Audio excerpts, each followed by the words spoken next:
Tickets are on sale now for our 20th anniversary Back to the 80s and 90s WrestleFest Birthday Bash, Saturday, November the 13th at Memorial Hall in Melrose, Massachusetts.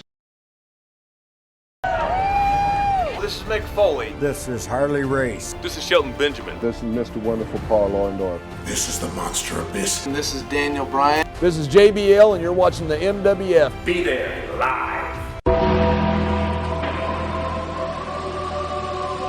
Wrestling fans around the corner, around the world, Dan Marati. And I'm John Cena Sr. Welcome to a special installment MWF Extra here at MWF Studios. We're here in downtown Melrose, Massachusetts. Johnny, the countdown is on to the big one as Boston Wrestling MWF celebrates its 20th anniversary in style as we go back to the 90s. Saturday night, November the 13th, from the historic Memorial Hall in Melrose, Massachusetts. What a plethora of superstars already lined up, Johnny. I know in the coming days we're going to be announcing just some of the great regional independent stars that are going to be appearing on this show. But as we talk about the greats like America's hero, Hacksaw, Jim Duggan. Oh! There's a couple of those working out front. Or maybe at the hall. But anyway. Oh, all right. What about an NCAA wrestling champion? What about a man that held the WWE World Championship 2 times across 3 different decades, Mr. Bob Backlund? Wow. Going to run for president someday. Well, he's tried. But yeah, it doesn't work, You're never too old. Yeah, well, I like Bob. Just look at Joey I like Bob Backlund. Right. We got a man that's been partying since he came out of the womb. Ooh. Former WWE Intercontinental and Tag Team Champion Marty Jannetty. Can't wait. What about one of the great managers of the 80s and 90s, the Doctor of Style, Slick? We heard about, what about Huss, Huss, Huss, the 6'7", massive, wild Berzerker. Will be making a very rare appearance for fans to meet and greet, get an autograph from, a posed photo. Those that like to get the WWE encyclopedias signed, you talk about a chance to get some rare guests. What about not Matt Bourne, but the second Doink the Clown, the man that competed at WrestleMania 10 with Dink against Bam Bam Bigelow and Luna Vachon. That was one of Cam's favorites when he was a kid. I'm sure. Duke the Dumpster Droese, a man that's ready to take out the trash. In Boston Wrestling MWF, you could argue there's a lot to take out. Only one piece of trash I want out. Aldo Montoya, the man that Ted DiBiase tried to buy the night of his Monday Night Raw debut in 1994. In addition to those 8 featured legends that are part of the VIP package, we also have some great special guests and attractions, such as JTG of Cryme Time. He's in the best shape of his career. He's going to be appearing live at Memorial Hall. I know the vice president of Boston Wrestling is going to be there, ready to meet and greet the fans and try and keep an eye on things. We have David Reese is, we have discussed it, is going to be involved heavily in AEW with their mental health program, which is a great thing for any and all wrestling organizations. And you will be there you're going to be bringing the goods, baby. It'll be there, the Fabo Pop and my hot sauce will be there. Hot sauce. Yep. Now that's a great segue into talking about hot sauce, maybe a little hot under the collar. Have you had a chance to see Cam Zagami's response to your outburst, I'd almost say? Little Johnny, will you continue to rip into me? Call me all these mean names and say these awful things about me? Little Johnny. It really hurt my feelings. But I get it, Johnny. Maybe somebody's green with envy. Little Johnny. Jealous of the fact that somebody as young, handsome, talented, and successful as Club Cam is now taking the reins on the MWF uprising. Little Johnny. In fact, Johnny, you're too little, too late. You're fizzling out faster than a bottle of your Fabo Pop. And your argument of calling me a loser, well, it would need your cane to stand up on its own 2 feet. Little Johnny. You really laced them. There was no outburst there. I simply stated the facts. Well, did he state a fact when he called you Little Johnny? You know what? You have to understand something about Cam Zagami. Sometimes you have a bag of marbles and it's supposed to be full. Well, this one ain't even a quarter full. That's Zagami. When he goes from left to right, you hear a sloshing sound. Whoa! You know, wait, I mean, whoa! Wait, what are you talking about? There's nothing there in the head. Left to right. Empty. You're talking about his head. All right. It's empty. Well, what kind of head? No, Oh, come all on. right, all right, Well, all right. This is a a family professional show. program. Yeah. Yeah. So, you know, Zagami, I looked at your little Johnny clip. How childish. Whoever wrote that for you is another imbecile. That's all I can tell you. You think he has a professional writing team? I don't think so, because that seemed to be written by one person. And you know, Zagami, this is what's got me puzzled. I'm after you, but I wonder if it's you I really want. But anyway. Oh, so you're going back to the theory that it's not Cam that has put the money into this uprising. Absolutely. All you've got to do is take a look at that video. How he's dressed, that little curl in the front, his you know, trying to be this big, strong little Johnny. Let me tell you something, sucker. Anytime you want to come down, we'll see how little Johnny really is. You know what? I wipe my feet with punks like you. I don't waste my time with punks like you. So you want to keep making little Johnny videos? You want to pretend you're the man? Well, let me tell you something. In The Wizard of Oz, there was munchkins. You aren't even as high as a munchkin. You are the lowest of the low. As a matter of fact, you might be at Toto's rear end. Anyway, you're the north end of a southbound horse. You got that? North end of a southbound horse. But to answer your question, yes, I don't think Zagami's smart enough nor clever enough to do what's been pulled off. I'm going to do a lot more checking, and by the time I'm done, I'm going to tell you who's behind it. I know, because I know you. You've spent a lot of time investigating this. Do you have any leads, any guesses, educated guesses, let's say, as to who could be financing this operation? If Zagami is just the face of the operation, so to speak, to put in front of the camera. Because from a logical point of view, if, let's per se, he really did make these millions or whatever off of the reality show, it would make a lot of sense for him to try. What are you smoking? No, I'm just saying. Made millions off a reality show. What I am saying is, let's per se, it was the truth. It would make a lot of sense for him to try and, you know, where you kind of used him as your flunky to do your dirty work, for him to try and get a little revenge and give you an FU like that. But it makes sense for whoever is putting the money into this to kind of use him as the puppet, so to speak. But who is the puppeteer? Who is Geppetto? Have you ever seen Dracula? Do you remember Van Helsing's line when they said to Van Helsing, they asked Van Helsing, who or what do you think it is? And his answer is very, very clear. And I'm going to use that right now. I suspect no one, yet I suspect everyone. And I'm going to tell you something. Before November 13th, or in the ring on the 13th, not only will Ken Zagami's ass get kicked, if he's got the guts to even show up. And remember the last show I did? I'm ready to fight, because I'm telling you, I've been on the phone with Dr. David Reese, and I'm going to get a little bit of power back. And when I do, the axe, you talk about Berzerker, his shield and his axe, heads, not a head, heads will roll, because there's more to this than meets the eye. And I'm telling you right now, you fans, you, anybody else, your board of directors, I'll guarantee you, by November 13th, I'll reveal to you just who is behind this. And you know? You think you're going to know by November 13th? I will know by November 13th. You know what? What are you going to do? Put a sword to Cam's head and say, I'm going to chop it off if you don't tell me? No. You see, first of all, there'll be no point in putting a sword to Cam's head, because it would be a waste of time. There's nothing in there to start with. He's a puppet. Enough. He's being fed. I feel bad for the kid. I really do feel bad for the kid. He's a good wrestler. He's got some tact. He's got some talent. He's got the look. He's got the features. He's just an ass.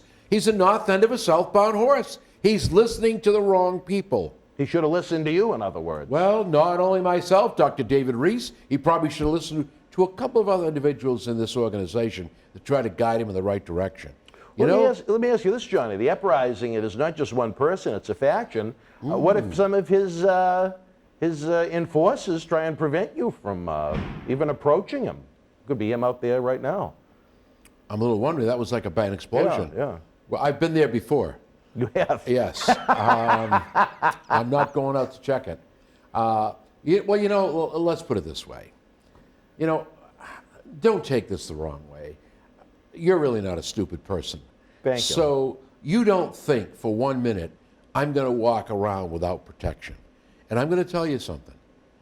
I buy the best protection money can buy. You know that kid that goes, "You can't see me"? Never heard of him. Me neither. I have, God bless you. I have never, ever allowed anyone to see any of my security anywhere.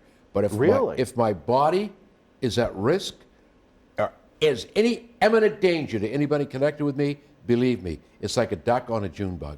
Where were they the day that John Layfield, Tommaso Ciampa, and Slick Wagner Brown got you out back? Well, they were here, Mr. Marty. If you remember correctly, you locked all the doors. You wouldn't allow those people in.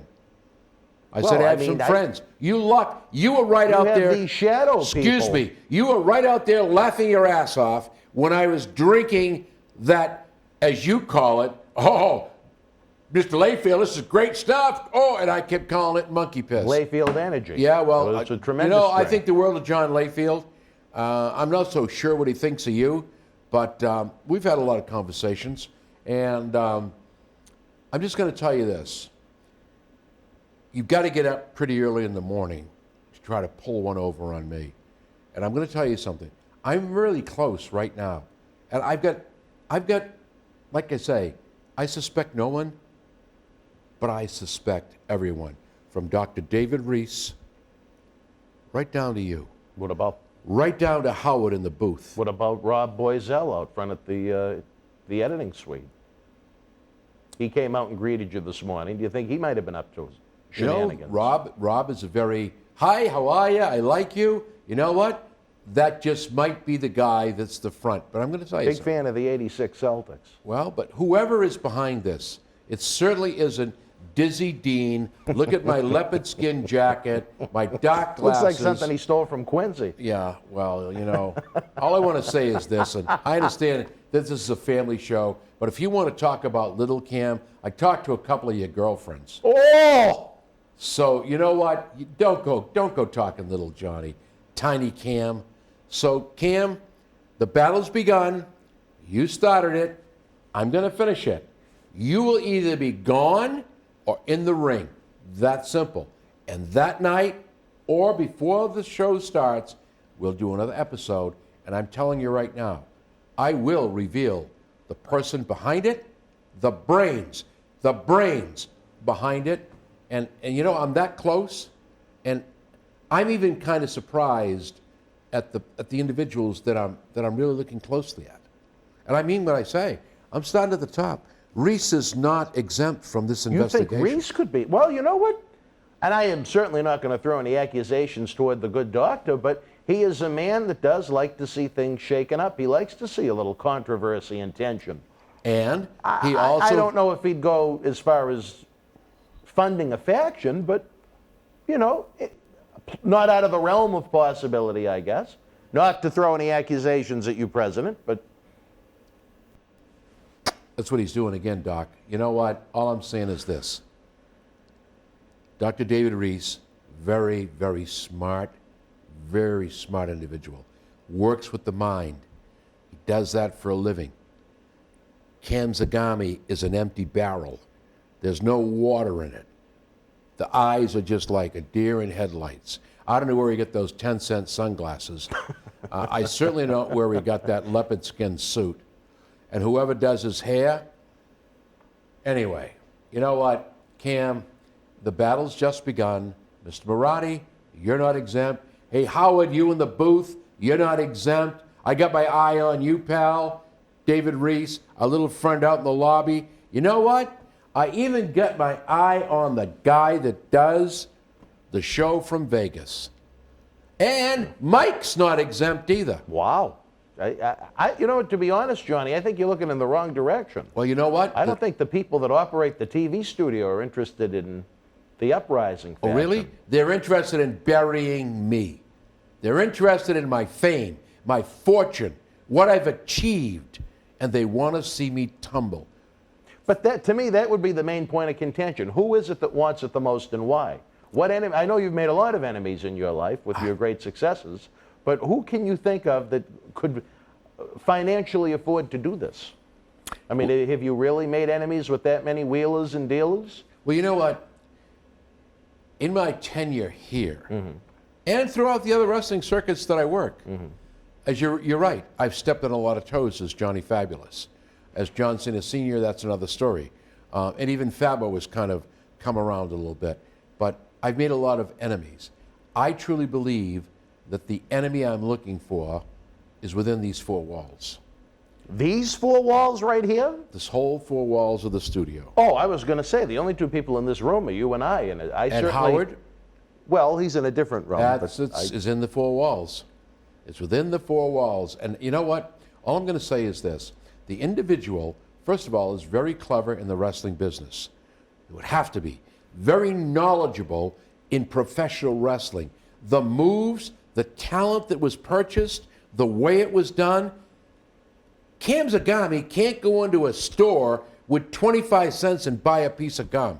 Doesn't know it costs $1. Well, that's why I think you're looking in the wrong direction when you're looking at studio help. I mean, I don't think they'd have the money, the interest, or the background, or the intelligence, wrestling-wise, so to speak, to pull it off. You know, the one thing I've learned in my life is that deception is the easiest thing in the world. Sometimes you find the thief where you least expect it.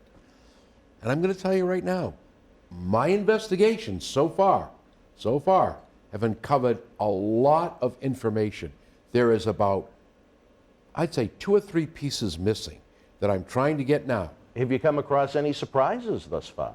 Can you let us know? I know you don't know who it is as of yet, but from what you have uncovered, any surprises? I don't think I really want to let anything out of the bag right now, only because if I do, it may take that individual who I think we're close to do a double turn. You don't want to tip them off? Nope. And I tell you what, I think when it's revealed, I think it's going to be a shock. I really do. And you know what? How's this one for you? I'm not even leaving myself out. Oh, wrestling fans, the plot thickens. Twist. The plot thickens. Again, we are counting down the days to MWF, Boston Wrestling, MWF's 20th anniversary, back to the 90s celebration, Saturday night, November 3rd, the 13th, from the historic Memorial Hall in Melrose, Massachusetts. The superstars and legends of yesterday, today, and tomorrow are lining up down Main Street in both directions. It's going to be such a packed lineup. For John Cena Sr., who continues to be Inspector Clouseau over there, I am Dan Marotti. Head on over to BostonWrestling.com. Get those VIP packages and tickets now. The VIPs are flying. They could be sold out well before the event.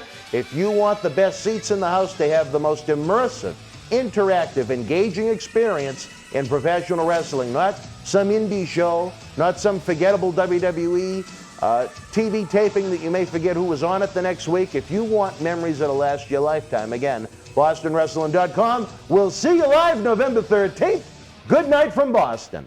Wrestling fans, the countdown is on to Boston Wrestling MWF's 20th anniversary bash, Saturday night, November the 13th at Memorial Hall in Melrose, Massachusetts. Join WWE Hall of Famers Hacksaw, Jim Duggan, and Bob Backlund, Marty Jannetty, the Doctor of Style Slick, the Berzerker, Doink the Clown, Duke the Dumpster Droese, Aldo Montoya, plus JTG of Cryme Time, 2-time Impact Wrestling World Champion Die Hard Eddie Edwards, John Cena Sr., and Oscar of Men on a Mission for live wrestling, an autograph photo fan fest, VIP Q&A session with the kickoff to the Paul Bearer Holiday Headlocks Toy Drive in a must-see event 2 decades in the making. VIP packages and tickets are on sale now at BostonWrestling.com. We'll see you live in Melrose November 13th.